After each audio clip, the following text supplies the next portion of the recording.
Ta'ala. Bapak Ibu guru yang kami hormati, pada kesempatan ini izinkanlah saya menyampaikan mengenai aksi nyata kami sebagai calon guru penggerak angkatan 6 Kota Depok yang sudah memasuki modul ketiga, modul keempat, yang artinya alhamdulillah sudah 30% kami menjalani program pendidikan guru penggerak ini. Mohon bantuan, saran, bimbingan, dan masukan dari Bapak Ibu guru karena kami tidak bisa bekerja sendiri dan kami untuk mewujudkan transformasi sekolah ini sangat diperlukan aksi nyata dari Bapak Ibu guru di sekolah SDN Pukul 3 ini, sehingga sekolah SDN Pukul 3 ini bisa mewujudkan profil pelajar Pancasila itu sebagai visi misi kita. Selanjutnya, adapun materi yang ingin saya sampaikan adalah terkait dengan penerapan budaya positif di sekolah.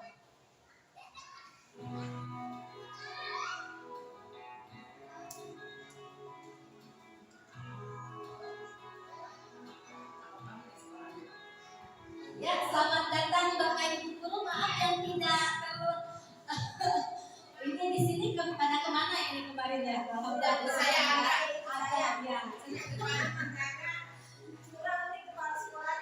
Oh, berarti Wina lagi lamar kapan baru? Ya, selanjutnya, mengapa perlu penerapan budaya positif?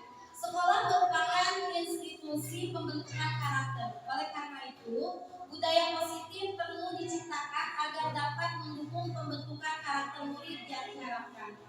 Budaya positif di sekolah adalah nilai-nilai, keyakinan-keyakinan, dan kebiasaan-kebiasaan di sekolah yang berpihak pada murid.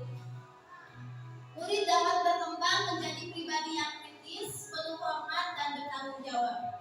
Untuk membangun budaya positif, sekolah perlu menyediakan lingkungan yang positif, aman, dan nyaman agar murid-murid mampu berpikir, bertindak, dan mencipta dengan merdeka, mandiri, dan bertanggung jawab. Salah satu strategi yang perlu ditinjau ulang adalah bentuk disiplin yang selama ini dijalankan di sekolah kita. Ya sudah ya, Bapak Ibu, kita melihat kalau kebiasaan-kebiasaan sudah dilaksanakan di sekolah kita. Alhamdulillah, mulai dari kita membiasakan siswa kita untuk melaksanakan kewajiban sebagai umat beragama, seperti kita melaksanakan sholat berjamaah zuhur, kemudian melaksanakan sholat duha berjamaah, berdoa sebelum dan sesudah kegiatan, dan juga yang lainnya. Adapun yang akan kami sampaikan dalam kegiatan diseminasi ini, yaitu budaya positif yang pertama adalah perubahan paradigma belajar, teori kontrol, disiplin positif, keyakinan kelas, kebutuhan dasar manusia, motivasi perilaku manusia, proses kontrol manusia, dan segitiga restitusi. Ki Hajar Dewantara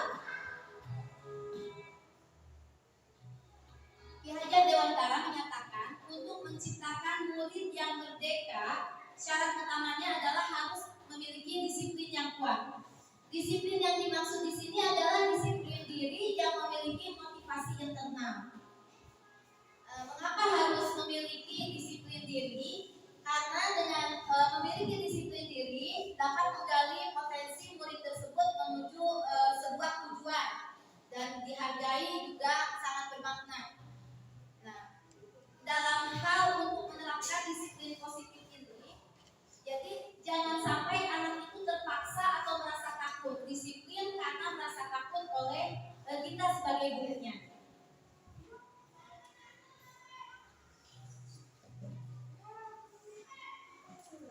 Perubahan paradigma belajar yang tadi saya maksud adalah bahwa untuk menuju merdeka belajar, kita itu sudah yang awalnya berstandarisasi harus berdiferensiasi, sehingga bagaimana kita memperlakukan siswa pun itu akan berbeda sesuai dengan kebutuhan, minat, bakat, dan juga profil belajar siswa.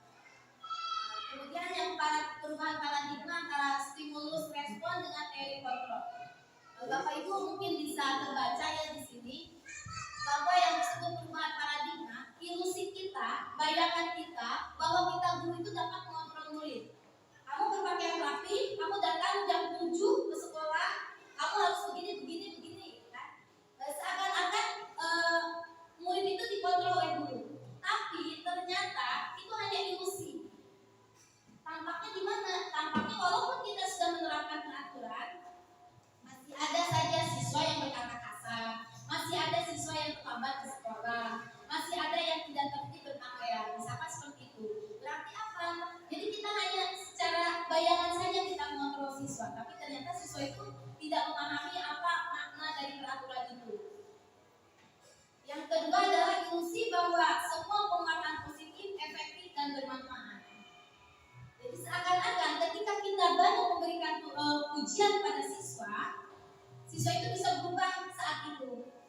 tidak semua penguatan positif juga dapat berdampak pada siswa. Ada ataupun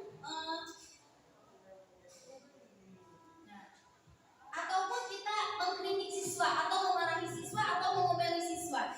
Ya, dapat kita baca menggunakan kritik dan rasa bersalah untuk mengontrol murid menuju identitas gagal. Mereka belajar untuk merasa buruk tentang diri mereka. Kamu melanggar peraturan, kan? Harusnya hari ini memakai seragam batik. Kenapa kamu malah pakai baju merah putih? Ya, yang ada murid malah merasa dipermalukan atau merasa direndahkan. Jadi bukannya dengan kita mengkritik, memarahi, mengomeli, malah menjadi langsung baik, besoknya langsung disiplin. Kadang tidak seperti itu juga. Jadi baik penguatan positif, ujian, reward ataupun hukuman itu tidak akan berhasil semuanya, tidak akan berdampak ketika murid kita itu belum memiliki motivasi intrinsik, motivasi dalam diri dia sendiri. Kemudian ilusi bahwa orang dewasa memiliki hak untuk memaksa. Nah, seperti ini. Jadi kadang kita suka dengar orang tuanya memaksa anaknya untuk sekolah ya. Itu udah saya paksa, udah saya marahin, gak apa tapi anaknya masih begitu aja, gak nurut sama saya, harus mengerjakan tugas. Nah, memang karena apa? Dari diri si anak dia belum tergerak hatinya untuk pergi sekolah untuk mengerjakan tugas. Walaupun dipaksa bagaimanapun sama orang tuanya, kadang dia memang taat pada orang tuanya, tapi hanya sebatas mentaati saja. Bukan dalam dirinya memang saya pengen pintar, memang pengen saya sekolah. Kadang masih belum sampai ke situ. Nah, sehingga kita sebagai guru itu ya harus menerapkan disiplin positif. Kata disiplin sering dihubungkan dengan hukuman, padahal itu sebetulnya tidak ya, tidak identik dengan hukuman. Berbeda antara disiplin dengan hukuman. Belajar tentang disiplin positif tidak harus memberi hukuman. Justru hukuman itu salah satu alternatif terakhir dan kalau perlu tidak bisa digunakan. Disiplin diri berarti mereka bisa bertanggung jawab terhadap apa yang mereka lakukan karena mereka berdasarkan tindakan mereka pada nilai-nilai kebajikan yang universal. Karena memang dirinya ingin berbuat baik, bukan takut dimarahi oleh guru, bukan karena ingin hadiah. Nah, tidak seperti itu ya. Tiga motivasi perilaku manusia. Ada yang memang mereka misalkan siswa kita mengerjakan tugas karena untuk menghindari ketidaknyamanan daripada dihukum, yang penting ngerjain aja tugas. Kan ada seperti itu. Atau yang kedua karena untuk mendapatkan imbalan atau penghargaan. Saya kalau rajin saya dipuji-puji sama Ina. Saya kalau rajin saya dikasih itu jempol Pak sama Ibu Syariat gitu kan. Saya kalau di rajin saya sama Ibu Guru di kasih tepuk tangan atau saya dipuji di depan teman saya. Nah, dan yang ketiga itu adalah untuk menjadi orang yang mereka inginkan, menghargai diri sendiri dengan nilai-nilai mereka yang mereka percaya. Ini adalah yang paling bagus itu jelas yang ketiga. Kalau yang pertama ya daripada dimarahi, mereka lebih baik mengerjakan seperti itu. Jadi terpaksa bukan niat dari diri dia sendiri.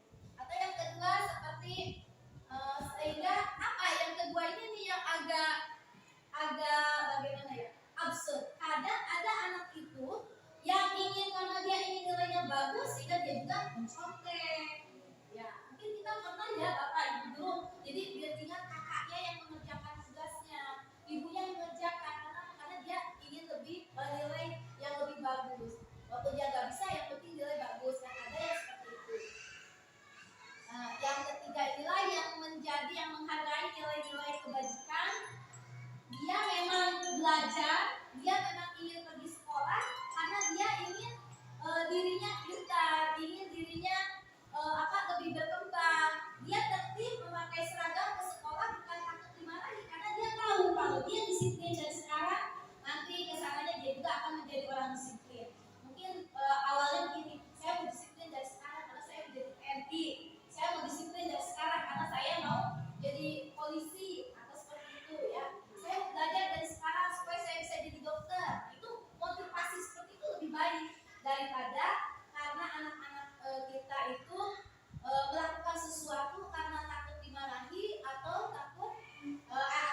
tidak telat datang ke sekolah sehingga kita membuat peraturan.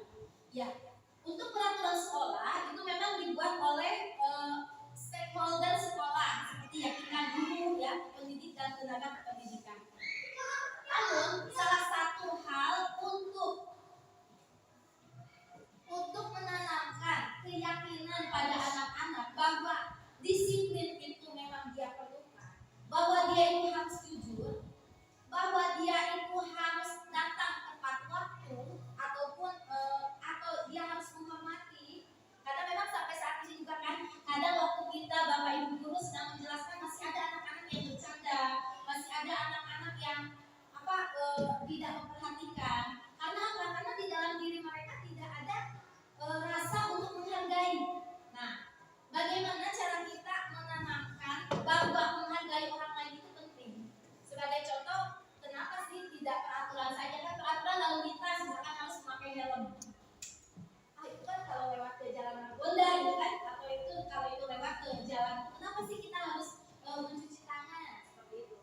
Nah, ini kalau kita keyakinannya saya itu mencuci tangan bukan karena aturan protokol kesehatan, tapi karena memang saya di tangan saya sehat sehingga ketika saya makan ya maka tangannya bersih. Oh, saya itu memakai helm bukan karena aturan pemerintah harus memakai helm, tapi saya itu pakai helm karena saya keselamatan. Nah, seperti itu. Jadi yang ditanamkan ke anaknya bukan ini loh nak aturan sekolah.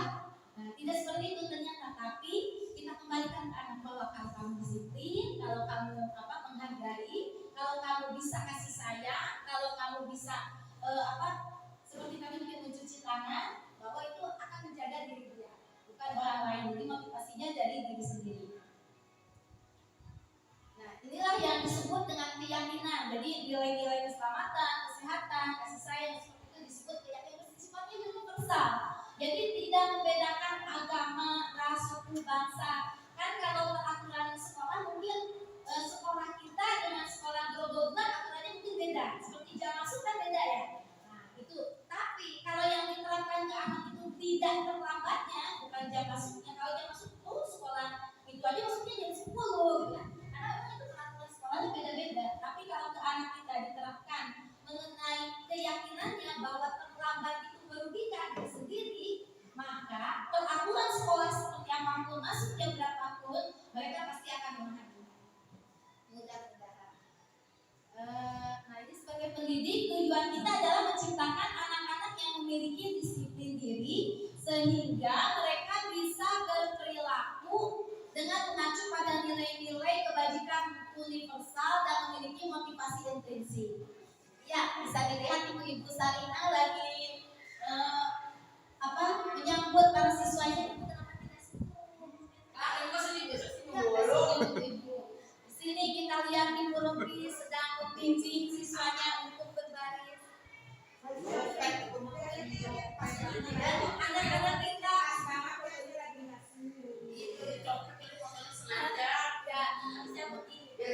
anak-anak kita bimbing untuk melaksanakan memiliki nilai ketakwaan, nilai keimanan yang tinggi untuk mewujudkan apa Ibu Bapak? Profil pelajar Pancasila. Ya, ingat kan apa profil pelajar Pancasila?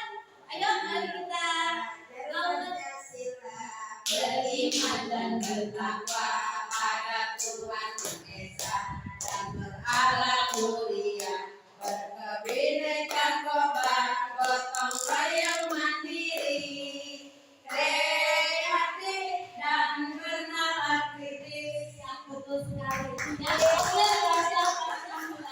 muda Bapak Ibu guru semua di sini sudah memahami ada enam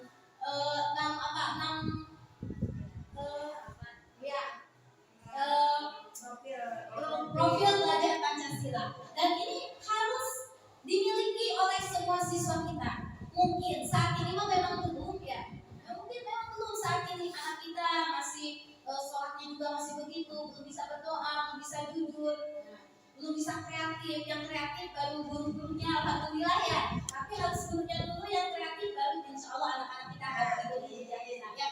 Nah, dengan begitu dengan kita memberikan teladan yang baik untuk para siswa kita, diharapkan anak-anak kita ke depan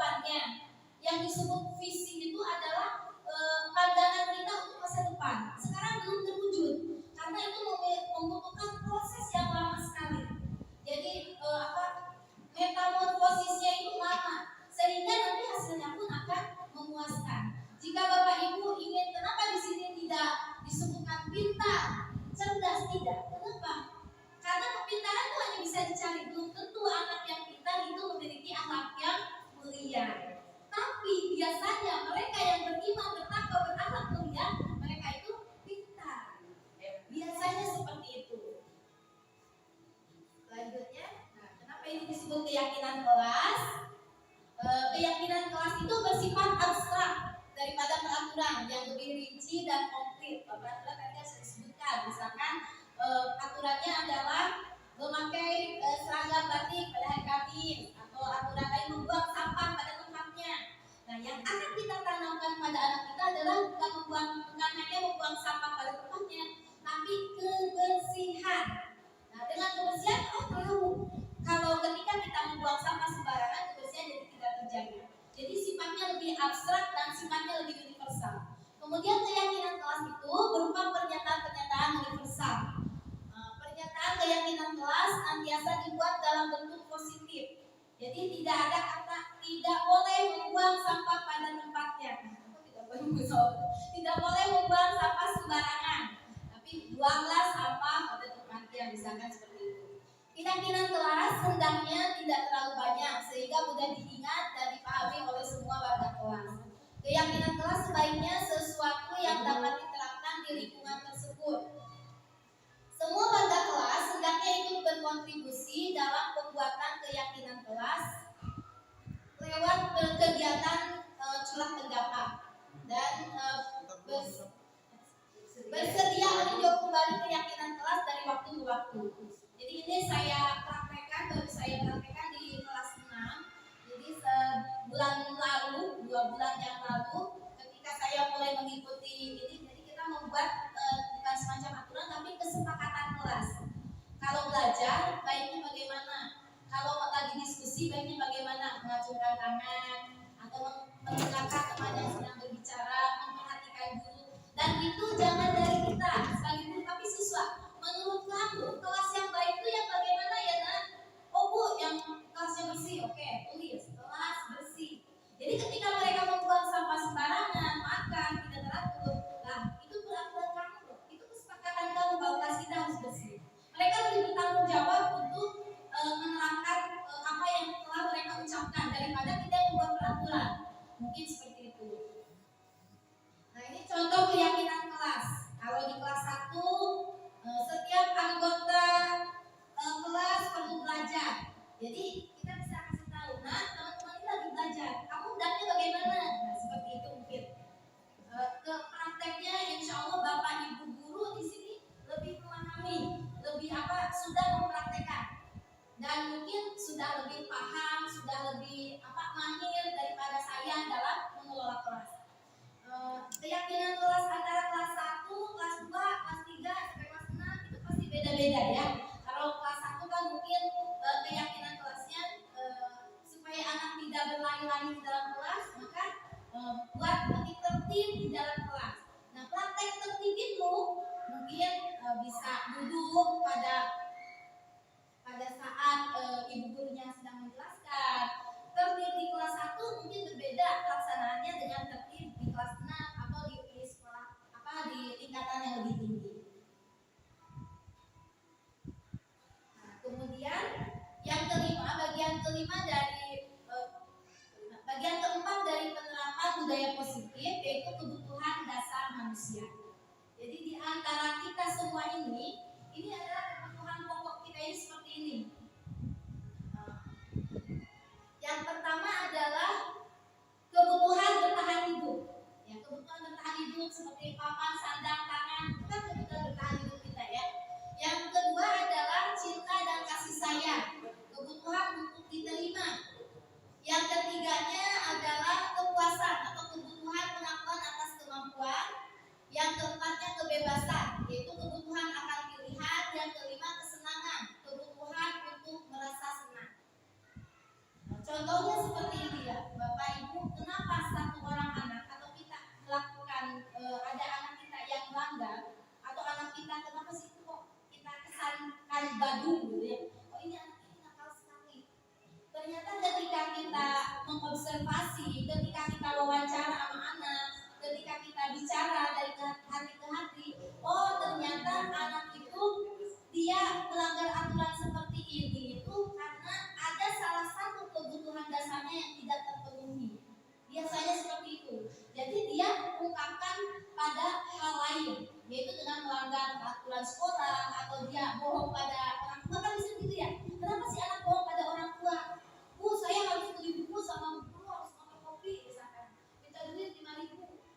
Nah, ternyata apa? Ternyata ada kebutuhan dasarnya memang tidak terpenuhi. Misalnya dia itu ingin jajan, ingin bersenang-senang sama temannya, tapi karena dia tidak punya uang, jadi dia lebih baik berbohong. Itu seperti itu. Jadi karena kebutuhan kesenangannya tidak terpenuhi, maka dia lakukan berbuat bohong. Karena dia kebutuhan dasar dia, kebebasannya kurang dipenuhi. Misalkan sebetulnya anak ini minatnya sepak bola, tapi di sekolah kita ajarkan silat, kita paksa silat, sampai aku nggak mau, males-malesan. Kok kamu nggak mau ikut latihan sih? Sampai gurunya mungkin agak kesal, ayo ikut latihan. Nah, kalau dia tidak sesuai minatnya, ya dia tidak akan melaksanakan, dia tidak mau pastinya. Atau dia ketika mengerjakan juga tidak akan maksimal. Karena ada salah satu kebutuhan dasarnya yang tidak terpenuhi. Kemudian kepuasan seperti kita, mungkin kita beda-beda ya. Mungkin menurut saya, Ibu Sarina kan suka jalan-jalan bawa mobil ya. Nah, menurut Ibu Sarina, jalan-jalan pakai mobil itu bagaimana? Apakah memang nyaman dia pakai mobil atau menyenangkan atau bagaimana? Oh, sangat tidak menyenangkan. Lebih baik kita pakai motor, betul, karena karena memang selalu macet di jalan. Saya lebih baik motor sambil gura-gura dari kiri kanan. Nah, mungkin itu. Jadi kata Ibu Sarina bahwa dia pakai motor itu, dia senang pakai motor, lebih senang pakai motor. Nah, kalau mungkin Ibu tadi saya tanya, Ibu Pipi senangnya pakai apa? Naik mobil. Naik mobil. Alasannya apa? Nggak bisa terlalu jalan. Beda. Motivasinya beda. Kalau Pipi lebih memilih mobil, motivasinya beda. Misalnya pakai mobil kepaksa aja mungkin. Kata jangan-jangan nggak punya mobil kan? Dia tahu mana nyuci dia pakai motor. Sama mungkin saya pakai motor, saya mana pakai motor. Kalau Pipi salah ketika harus pakai motor, motivasinya bukan kesenangan, tapi karena dia buru-buru, gitu kan? Bisa seperti itu. Jadi satu kegiatan, satu perilaku kita lakukan bersama itu pasti beda-beda motivasinya. Ada kue ulang tahun, misalkan saya makan kue ulang tahun. Karena apa? Mana udah ngasih ke saya, masa saya gak makan? Kan bisa begitu. Ada juga saya makan kue karena memang saya suka kue ulang tahun ini. Ada juga saya makan karena tergiur udah lama gak makan kue, pengen diciptain, kan bisa seperti itu. Jadi kita melakukan satu kegiatan, bisa saja motivasinya beda-beda, pemenuhan kebutuhannya beda, gitu ya. Ada yang belajar, mungkin kalau saya kemarin itu jadi guru, motivasinya karena untuk meningkatkan kesejahteraan saya. Tapi kalau Ibu Sarina atau Ibu Ina karena memang dia passionnya mengajar, saya itu suka ngajar, walaupun anak udah bukan saya tetap ngajar terus, gitu kan. Mungkin seperti itu. Ya, jadi seseorang melakukan suatu perbuatan itu di antara ini motivasinya pasti di antara ini untuk pemenuhan yang mana. Ada juga kan saya mobil-mobilan karena saya merasa bebas kalau naik mobil jalan-jalan gitu kan. Atau saya tadi kayak Ibu Sarina kok bebas kalau motoran. Berarti motivasinya yang mana Ibu Sarina? Itu kebebasan. Bebas dia merasa bebas. Kemudian itu tadi kayak kalau di kelas 1 itu tadi Bu, hak anak Bu, sama ya? Yang mana Ibu? Jadi semua kebutuhan lagi itu hak anak. Itu memang kayaknya kebutuhan dasar manusia, hak kita sebagai manusia ini. Jadi kita itu berhak mendapatkan pengakuan, berhak mendapatkan kasih sayang, berhak mendapatkan kebebasan, berhak merasa senang, dan kita itu berhak untuk hidup. Iya, berhak merasa senang. Jadi kalau ibu-ibu di sini berbuat, saya memaksa ibu-ibu, saya tidak memberikan hak ibu-ibu. Ini bukannya apa sih? Di jam pulang begini malah ada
bagaimana saya bisa mengembangkan kemampuan saya dalam memenuhi kebutuhan siswa-siswa saya di kelas.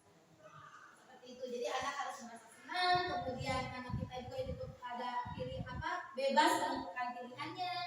Kemudian ini kebutuhan atas kemampuannya, termasuk itu ketika dia dapat Juara. dia dapat misalkan terbagus, bolehlah kita beri motivasi dia. Bagus nah, sampai saat ini kamu ternyata sudah sampai di sini, teman-teman kamu belum. Walaupun itu sebetulnya tidak boleh secara terbuka seperti itu, karena bisa menjatuhkan atau bisa mengambil hak temannya. Jadi kita sampaikan kamu sudah maju lebih baik daripada kamu yang kemarin.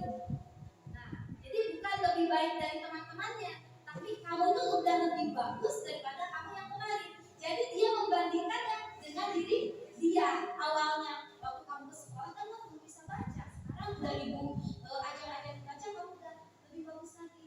Nah, sehingga jadi kalau kita bandingkan dengan anak lain, bisa jadi nanti anak itu menjadi lebih dalam bahasanya takabur gitu kan ya. Saya kan juara, kata guru biasa ngomong, kata guru saya juaranya. Untuk itu kan memang di kurikulum 13 apalagi di kurikulum merdeka kita tidak ada prestasi, tapi kita memberikan reward, memberikan penghargaan kepada anak, tidak apa ya, masih boleh. Selanjutnya ini adalah posisi kontrol. Posisi kontrol kita guru. Yang pertama, kadang yang terjadi di lingkungan kita itu adalah sebagai penghukum. Yang kedua adalah membuat merasa bersalah. Yang ketiganya posisi sebagai teman, kemudian sebagai pemantau, dan yang paling unggul adalah sebagai manajer. Seperti apa? Nah, sebagai penghukum, biasanya ini cerminan saya. Oh ternyata memang selama ini kadang saya juga memang menghukum siswa. Kamu terlambat, kamu apa gitu. Tapi insya Allah kita menghukum ada secara fisik atau secara verbal. Tapi mungkin ini kita sudah berkurang untuk hal seperti ini mungkin sudah jarang, apalagi kita itu adalah walaupun bukan sebagai salah satu, belum dinobatkan sebagai salah satu sekolah ramah anak, tapi kan kita menuju ke sana ya, kita sebagai sekolah ramah anak dan sekolah inklusi. Dimana kalau sekolah inklusi itu kita akan menerima semua kebutuhan anak, menerima semua karakteristik anak di sekolah kita. Nah, kemudian yang kedua adalah membuat orang merasa bersalah. Membuat orang merasa bersalah itu bicaranya memang lebih lembut gitu ya, bicaranya lebih lembut, lebih tapi tetap menyalahkan anak, nanti ada beberapa ilustrasinya.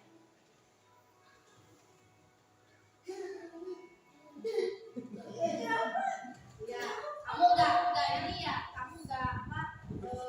merasa kasihan ya sama mama kamu, udah ngasih uang jajan, udah kok kamunya begini di sekolah, Itu mau ketolongan.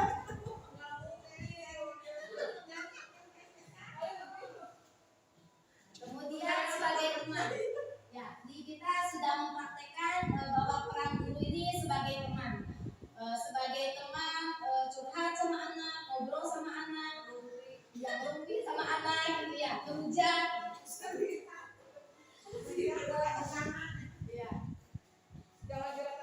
Guru pada posisi ini memang tidak akan menyakiti murid, namun akan tetap berupaya mengontrol murid melalui persuasi, tetap ngobrol, ngajak murid baik-baik, gitu kan.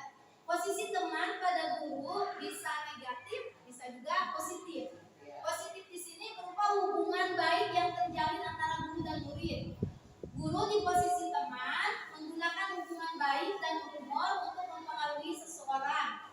Mereka akan berkata, ayolah bantu ibu lah, daripada nanti ibu dituntut sama ibu kepala sekolah, kamu mau ya bantu ibu. Besok kamu kerjain tugasnya, besok kamu pakaian rapi, kan ibu bagian jadi pembina upacara, nanti ibu dipanggil lagi di depan, yuk kamu besok lengkap ya seragamnya, seperti itu ya. Atau juga kalau kamu bantu ibu, nanti ibu juga akan bantu tugas-tugas kalian. Sehingga apa? Sehingga anak merasa ketergantungan terhadap guru tersebut. Ketika guru itu tidak mengadakan persuasi seperti itu, anak itu seakan melanggar lagi atau kalau yang males lagi, mungkin seperti itu ya. Yang keempatnya adalah posisi guru sebagai apa? Memonitor atau memantau. Kalau sebagai memantau, guru tidak menyalahkan, tapi guru lebih ke tidak melihat seperti penghukum. Kalau penghukum kan, kamu terlambat kan, kamu lari 17 keliling. Kamu terlambat, kamu bersihkan kamar mandi, gitu kan? Ya, kamu terlambat push up. Nah, mungkin seperti itu. Kamu gak pakai dasi ya? Ayo berdiri di depan kelas. Begitu penghukum kan seperti itu ya. Kalau monitor atau pemantau ini lebih ke memberikan arahan. Kamu udah melanggar seperti kamu tahu peraturan sekolahnya. Oh iya tahu bu seperti itu. Nanti apa? Sanksinya apa? Misalkan. Oh sanksinya saya membersihkan halaman sekolah. Jadi kembali lagi kepada siswa yang menentukan lagi hukuman apa yang pantas buat diri sendiri seperti itu. Ya, yang tingkat keberhasilannya lebih bagus itu antara teman, pemantau, dan yang terakhir ini ada sebagai manajer. Ini yang paling bagus, yang paling ideal. Seorang guru itu seperti ini. Kalau semuanya ada, ya. Karena memang betul sekali. Karena tidak kadang memang hukuman juga ada yang berdampak pada anak. Bagus, ada memang yang hukuman yang berdampak pada anak. Tidak semua hukuman itu jelek. Tidak semua hukuman itu tujuannya kan baik. Memang ada anak yang tidak bisa diajak baik-baik, tapi memang harus dulu dihukum dia jadi keras, jadi perilakunya jadi berubah. Mungkin ada seperti itu. Cuma nanti di belakangnya si anak itu malah memandang negatif ke guru. Akhirnya apa? Saya gak mau sama gurunya, gurunya galak. Nah, begitu kan? Saya gak mau tuh sama ibu itu, nanti ibu itu, nah akhirnya memang dia berubah, tapi ujung-ujungnya kita lagi, guru lagi yang disalahkan. Nah, ketika peran guru sebagai manajer, posisi manajer ini, murid mempertanggungjawabkan perilakunya, mendukung murid untuk menemukan solusi atas permasalahannya sendiri. Seorang manajer pastinya telah memiliki keterampilan di posisi teman maupun pemantau. Dan dengan demikian bisa jadi di waktu-waktu tertentu dia juga menjadi pemantau, jadi teman ataupun jadi manajer. Yang penting bukan sebagai penghukum atau pembuat orang merasa bersalah. Ya, kalau ketika siswa kita dihukum, tadi yang pertama ya efeknya seperti tadi, bisa juga hanya saat itu aja ya seperti itu, karena dia nilai dalam dirinya belum terbentuk. Bisa dilihat, mungkin kita simak sedikit. Jawaban besar yang mudah. Ya, nggak usah pakai kacamata. Kayak si Adi itu. Kalau bikin Ya,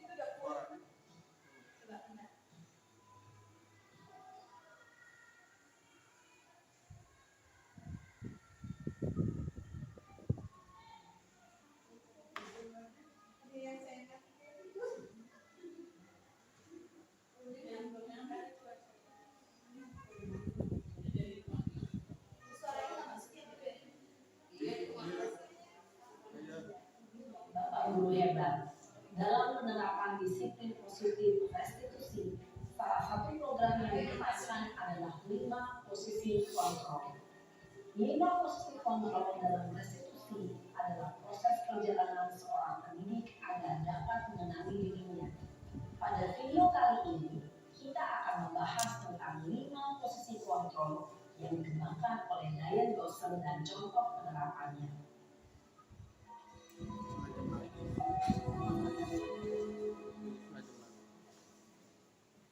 5 posisi kontrol itu adalah 1.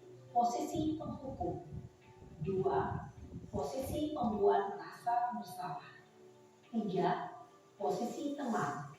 4. Posisi pemantau atau monitor. Dan 5. Posisi manajer. Untuk lebih memahami kelima posisi tersebut, mari kita saksikan kasus Naren yang terlambat hadir 20 menit di sekolah dan melihat bagaimana kelima posisi kontrol dalam menghadapi masalah tersebut.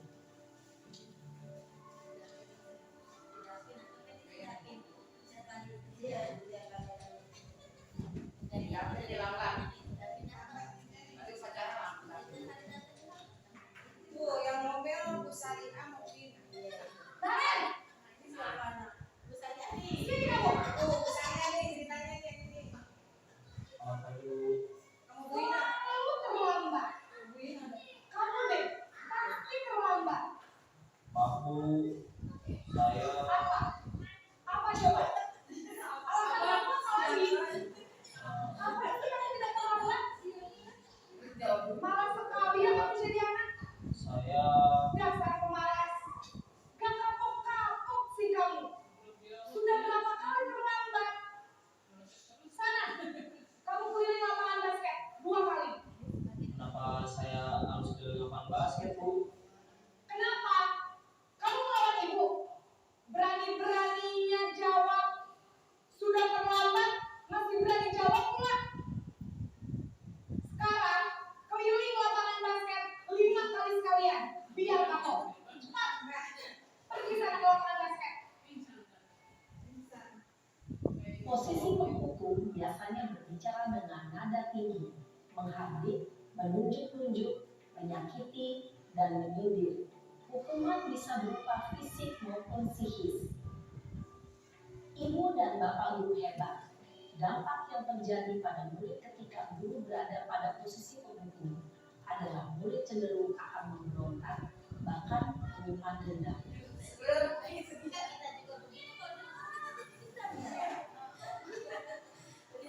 Tapi malah soalnya kan gitu. Amin. Yang terlambat besok keliling. Tadi keliling Bu. Udah aja ya.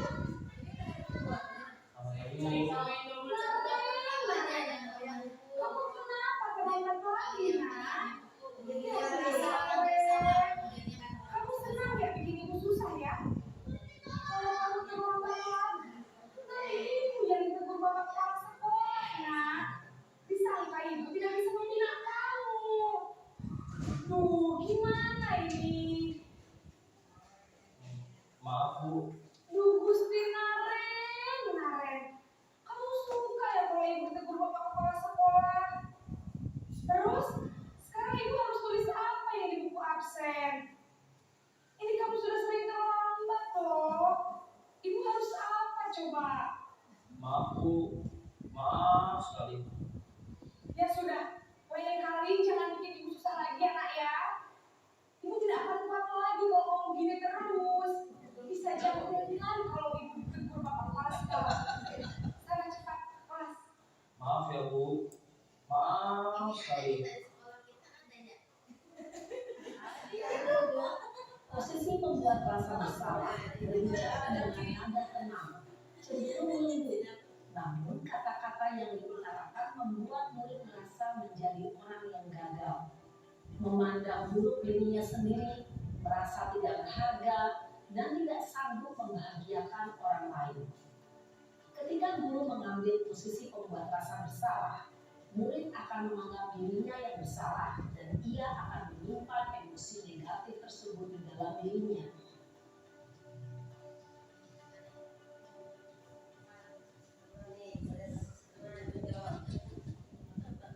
Rumahnya ngomel.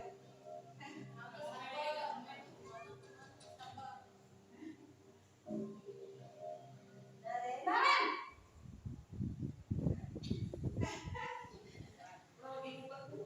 Masa Bu. wah sudah jam berapa ini nak? Selamat lagi ya sayang. Iya, Bu. Ibu saya rumah bangunkan saya, Bu. Kamu malah menyalahkan ibu kamu. Kamu bukannya anak yang larinya paling kencang. Kok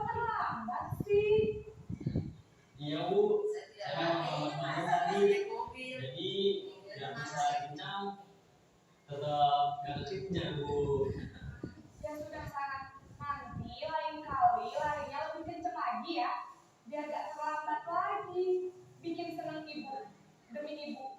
Bisa kan? Bisa lah Bu. Ya sudah, sana ke sekolah sih. Aku beresin urusan absen kamu. Kamu ini ada-ada saja.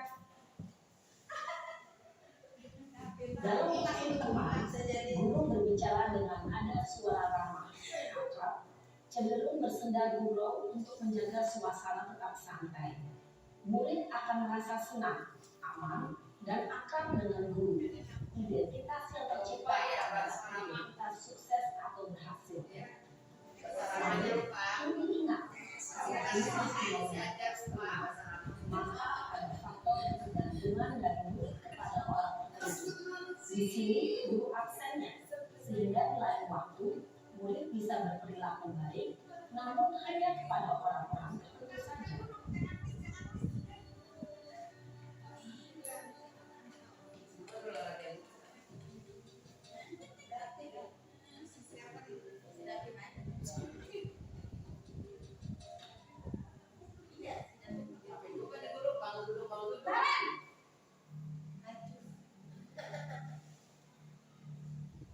Selamat pagi Bu. Naren, apa peraturan sekolah kita tentang jam berapa kita harus masuk sekolah, Nak? Kita harus di sekolah jam 7 Bu. Iya betul, sekarang sudah jam 7.20. Naren sudah tahu konsekuensinya jika terlambat hadir. Paham Bu. Saya harus tinggal kelas pas jam istirahat selama 20 menit. Iya benar, konsekuensinya demikian. Jadi nanti jam 9.30 pas istirahat, kamu harus tinggal di kelas, kerjakan tugas tambahan untuk ketertinggalan kamu, ya? Baik Bu. Posisi pemantau mengandalkan penghitungan atau data untuk mengontrol murid. Guru mengarahkan murid berdasarkan peraturan dan konsekuensi. Seorang pemantau menunjukkan bahasa tubuh dan ekspresi wajah yang datar dan cenderung formal.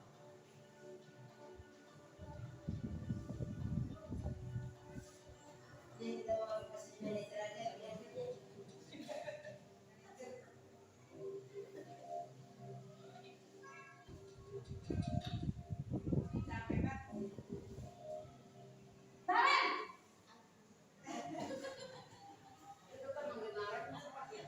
Selamat pagi Bu.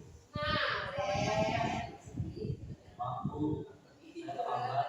Iya, sekolah masuknya jam 7, sekarang sudah jam 7.20. Jadi sekarang bagaimana ini, Naren? Maaf Bu. Saya lupa setel alarm saya semalam. Baiklah, menurut kamu, keyakinan sekolah yang mana yang perlu kamu tingkatkan? Menghargai diri sendiri dan orang lain mungkin ya Bu. Setuju. Jadi, apakah Naren meyakini prinsip saling menghormati tersebut? Iya Bu.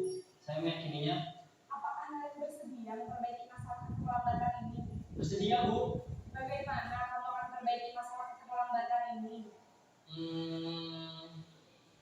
Saya akan coba untuk tidak lupa menyetel alarm saya Bu. Baik, kalau Naren mau nyetel alarm di rumah, ada orang yang kira-kira bisa bantu mengingatkan tidak? Ada Bu. Kakak saya, Kak Emma. Ada lagi selain Kak Emma?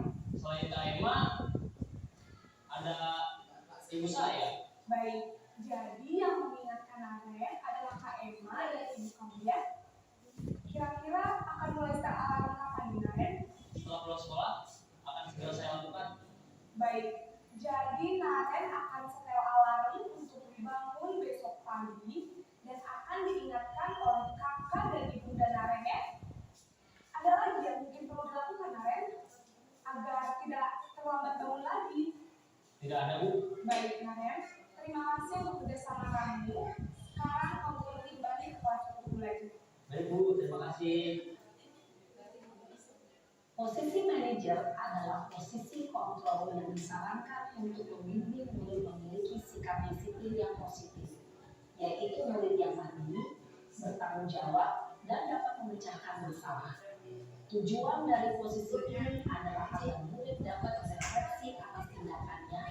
Guru akan dengan terus memberikan pertanyaan-pertanyaan bermakna, sehingga membuat murid dapat belajar dari kesalahannya dan mencari sebuah solusi untuk menyelesaikannya. Ibu dan Bapak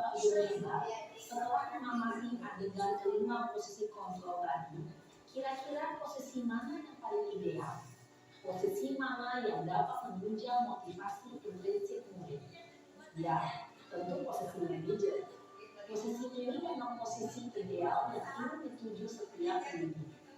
Pada posisi inilah, guru dapat menerapkan disiplin positif dan berpihak pada murid, yang memerdekakan murid. Perjalanan seorang pendidik tentunya tidak mudah untuk sampai pada posisi seorang manajer. Namun, tujuan kita pasti, yaitu menciptakan murid-murid yang mandiri, merdeka, dan bertanggung jawab. Semoga penggambaran 5 posisi kontrol yang telah diperlihatkan ini dapat menjadi ajang refleksi bagi kita semua, agar dapat terus mengasah dan menerapkan disiplin positif yang memerdekakan murid. Mari terus berlatih dan bersemangat. Selamat menerapkan. Salam dan bahagia Ibu dan Bapak Guru hebat. Ya, seperti itu. Ya, menerapkan 5 posisi kontrol, yang mana yang mungkin sudah biasa kita laksanakan.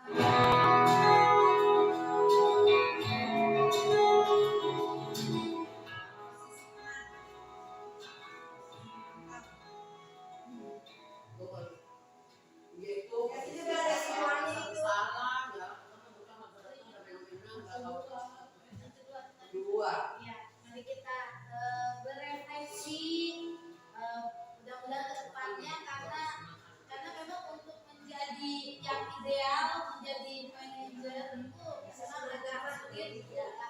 Jadi kita juga harus melalui tahapan sebagai teman, mengontrol, memonitor. Nah, cara menerapkan posisi sebagai manajer yang paling penting ini adalah penerapan segitiga restitusi.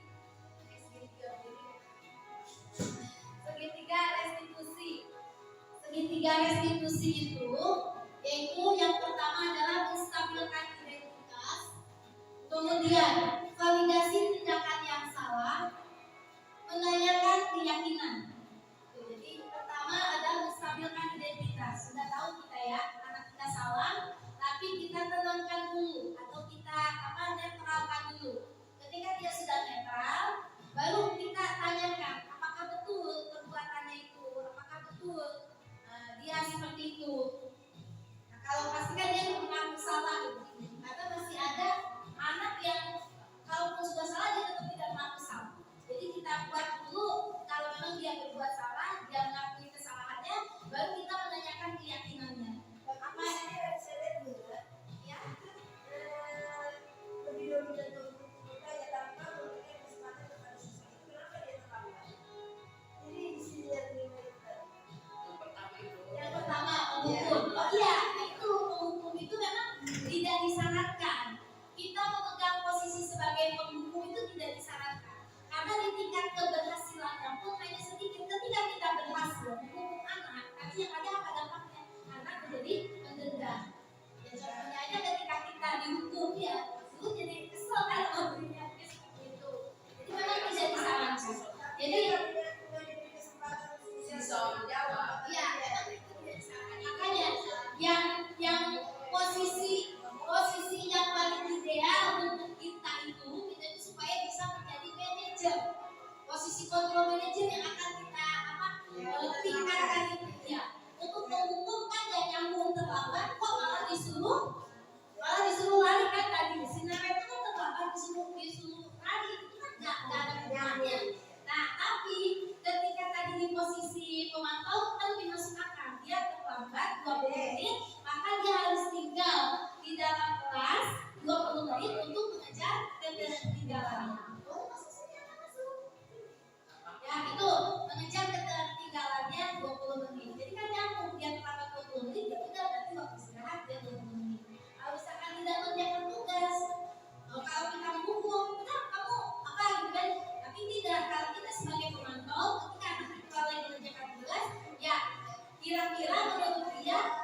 aja. Salah besarnya murid itu gak menganggap teman. Nah, seperti itu kalau berada di posisi teman. Ketika dia berada di posisi pengontrol atau pemonitor, dia bisa menyamaratakan murid itu karena dia memperlakukan sama. Ya kalau jadi memang kita itu benar-benar mengukur kita sudah tidak karena nggak nyambung antara kesalahan anak sama konsekuensinya belum nyambung. Kalau tadi masih bagus kan di posisi pemonitor itu ketika terlambat ya harus tinggal sama 20 menit, tapi ya sebagai konsekuensi dia di dalam pelajaran 20 menit maka dia 20 menit tinggal di kelas. Itu jadi dengan menerapkan segitiga restitusi. Terusnya demikian. Ya, demikian mungkin yang dapat kami sampaikan. Ada pertanyaan Bapak Ibu?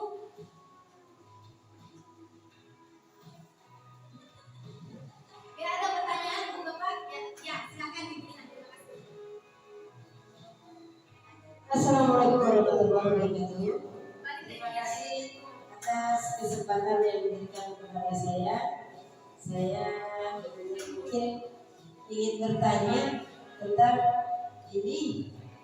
Dalam rangka menerapkan budaya positif di sekolah ini, terkadang saya menemukan kendala seperti misalnya membiasakan siswa mengambil sampah, tapi terus itu dilakukan sama saya, disuruh, tapi mereka tetap saja membuang sampah sembarangan. Itu solusinya bagaimana ya Bu? Ya, terima kasih Ibu Lina telah memberikan tanggapannya budaya positif ya. Yang nanti ini karena ini saya hanya sebagian aja kami sampaikan. Kalau kebiasaan-kebiasaan yang kita sudah lakukan, seperti pembiasaan 5S, pembiasaan sholat buat, tadi saya sudah sampaikan itu melalui kebiasaan dan keteladanan. Yang ingin saya sampaikan terkait tadi budaya positif, posisi guru ya. Tadi Ibu Ina ingin menanyakan solusi mengenai siswa kita sudah berulang kali ya, sudah sering menekankan kepada anak kita untuk menjaga kebersihan. Tapi seakan-akan anak itu masih lalai gitu ya Bu. Ya, betul mungkin itu kendalanya atau hambatan juga yang dihadapi oleh kami semua. Soalnya mungkin di mana juga mengalami hal yang sama ya, kita di kelas anak itu sudah disuruh tetap bersih lingkungan kelasnya namun masih tidak menghiraukan seperti itu.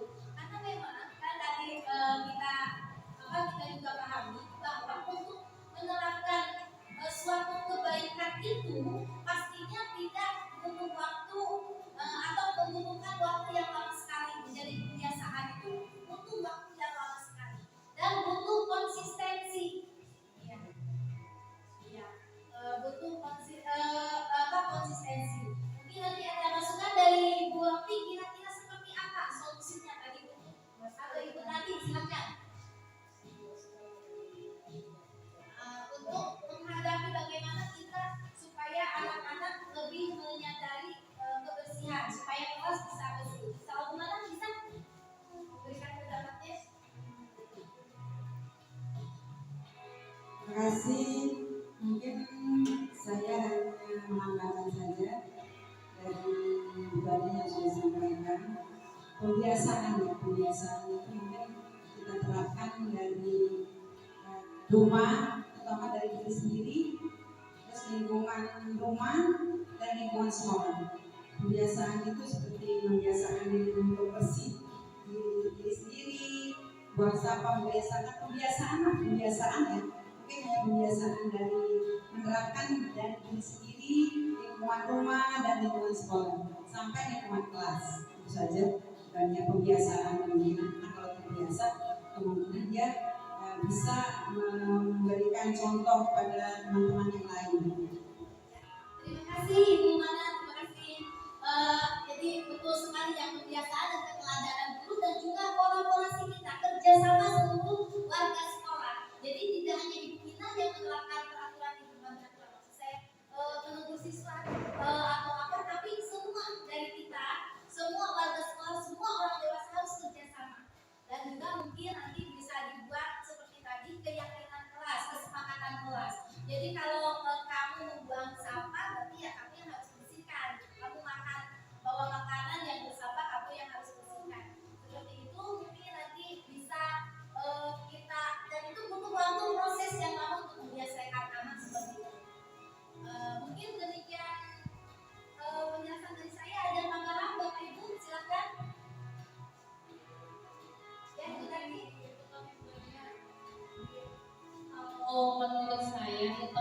menjelaskan dampaknya biar anak itu tuh ngerti dampaknya kalau membuang sampah sembarangan itu akan seperti apa. Jangan hanya anak tuh taunya akan banjir, longsor. Nah, kasih contoh apa kita lihatkan video-video yang bencana yang sudah terjadi.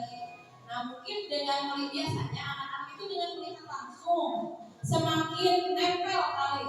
Jadi kalau mau buang sampah, iya kemarin sudah diputarkan video banjir, kejadian banjir.